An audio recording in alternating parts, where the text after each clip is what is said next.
গত 25শে জুলাই রাত্রি অনুমান 10টা নাগাদ সিতাই থানাধীন কৈলাসবাড়িতে একটা মারামারির ঘটনা ঘটেছিল। সেখানে থানিয়েল দেববর্মা এবং কাথার দেববর্মা দুজনকে খুব ব্রুটালি মারা হয়েছিল। সেই ব্যাপারে 3 জনের বিরুদ্ধে একটা কেস রেজিস্টার হয়েছিল সিতাই থানায়। তারা হলো সমরেন্দ্র দেববর্মা, সন্তোষ দেববর্মা এবং রাকেশ দেববর্মা। যাদেরকে মারা হয়েছিল তাদের মধ্যে থেকে একজন থানিয়েল দেববর্মা গত 1/8 এই মাসের 1 তারিখে জিবি হাসপাতালে মারা যায়। তো সেই ব্যাপারে আমরা একটা খুনের মামলা রেজিস্টার করি। তো সেই মামলায় যারা আসামি ছিল তারা পলাতক ছিল।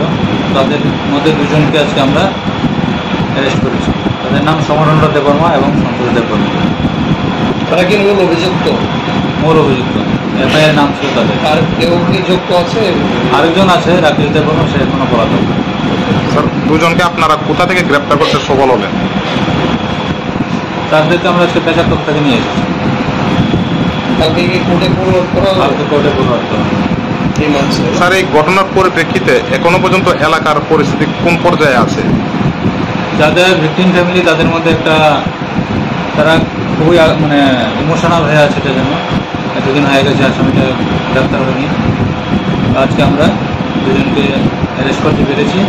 অন্য অ্যাসিস্ট্যান্ট তাদের পরিবারকেও আমরা দেখব।